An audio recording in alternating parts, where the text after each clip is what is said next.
ሄሉሻ ፏሻ ብረቅ ብላ መተለይ ትላላችሁ።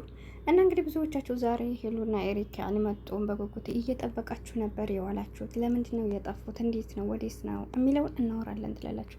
አሰላሙ አለይኩም ወራህመቱላሂ ወበረካቱ። ውድና የተከበራችሁ የቻናል ቤተሰቦች እንዴት ናችሁ? ደህና ናችሁ ወይ? እኔ ያለሁ አልሐምዱሊላህ። ለቻናል አዲስ ከሆናችሁ ላይክ ሰብ አድርጉኝ ማለት ነው።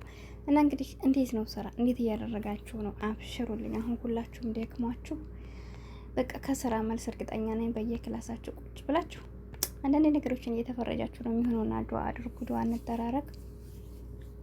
ወዳችኋለሁ ውድ ሀገሬ ልጆች። ወጥቶ ከመቅረት አላህ ይጠብቃችሁ፣ ወጥቶ ከመቅረት አላህ ይጠብቀን ሁላችንንም።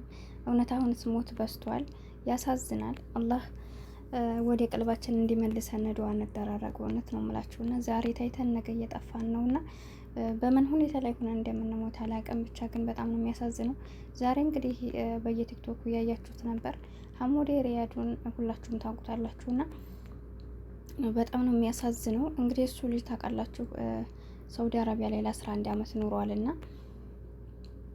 ከዛም በቃ አሁን ላይ ኢቃማ ለመያዝ በቃ አገር ገብቶ ኢቃማ ለማንጣት ነበርና የሄደው።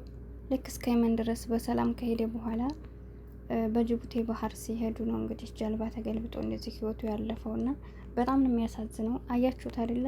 የሰው ልጅ ማለት ይህ ነው። በቃ ዛሬ ታይተን ነገ ጧት አንገኝም እና በእያንዳንዱ ጊዜያችን ያን ኢስቲግፋር ማድረግ አለብን። ወደ አላህ መመለስ አለብን በምናደርገው ነገር። እንዲሁም ደግሞ እንዳልኳችሁ ሰው ጋር እንቀያየማለን። ብዙዎቻችን አሁን ሰው ጋር ተቀያይመን በቃ ሁላችንም በውስጣችን ብዙ ነገሮችን ይዘን እንቆያል። እኛም ሰዎችን በድለና በቃ እንዲሁ እንቆያለን። ገብቷችኋል? ስለዚህ እኛ እስከመቼ ነው በዚህ ሁኔታና ሁሌም በየደቂቃው በየሰከንዱ ለምናደርጋን ነገር ወደ አላህ መመለስ አለብን፣ ተውበት ማድረግ አለብን እላችኋለሁ ውዶቼ። ይሄን ያስቀድምኩበት ነገር እኔ እውነት አሱር ላይ ነበርና እንደ አጋጣሚ ገብቻ ያየሁት ማመን ያቃተኝ። በጣም ነው የሚያሳዝነውና እህቶች በስደት ዓለም ላይ ያላችሁ ሁላችሁም ራሳችሁን ጠብቁ። በባህር የመጣችሁ አይነት ሰዎች ኢቃማ ሄደን እናመጣል የምትሉ አይነት ሰዎች የእውነት አላህን ፍሩ። ባላችሁ ነገር ሰርታችሁ ኑሩ።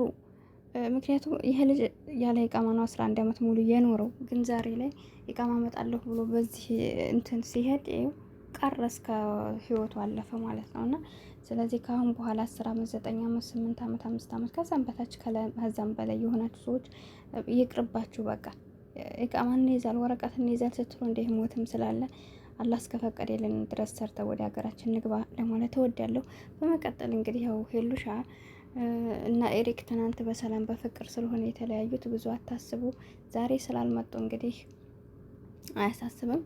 የሆነ ወይ እንግዲህ አላድም የራሳቸው የሆነ ነገር ይኖራቸዋል፣ የሚያስተካክሉን ነገር ይኖራል፣ ወይ ደግሞ ያልተመቻቸ ነገር ይኖራል። ለዛ ነው የቀሩት። አሁን ላይ በቀን በቀን እየሰሩ ነበር ታስታውሳላችሁ። ስለዚህ እኔ ዛሬ አላየኋቸውም፣ አልመጡም። ግን ደግሞ ነገ በአዲስ ቪዲዮ በጥሩ ሁኔታ ይመጣሉ ብዬ አስባለሁኝ እና ምንም አይሆኑም፣ በሰላም ነው የሚሆነው።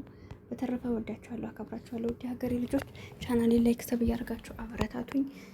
ሁሌም የምመክራችሁ ነገር ዛሬን ሳንኖር ነገር መኖር የለብንም። ዛሬን እየኖርን ነገር ነው ማሰብ የለብንም ብዬ አስባለሁኝ። አላህ ይጠብቀን፣ ሁላችሁንም አላህ ይጠብቃችሁ። ሁላችሁም ይህን ቪዲዮ የምትሰሙት በተለይ በባህር ለመሄድ ያሰባችሁ አይነት ሰዎች ካላችሁ ተጠንቀቁ፣ ራሳችሁን ጠብቁ እላችኋለሁ።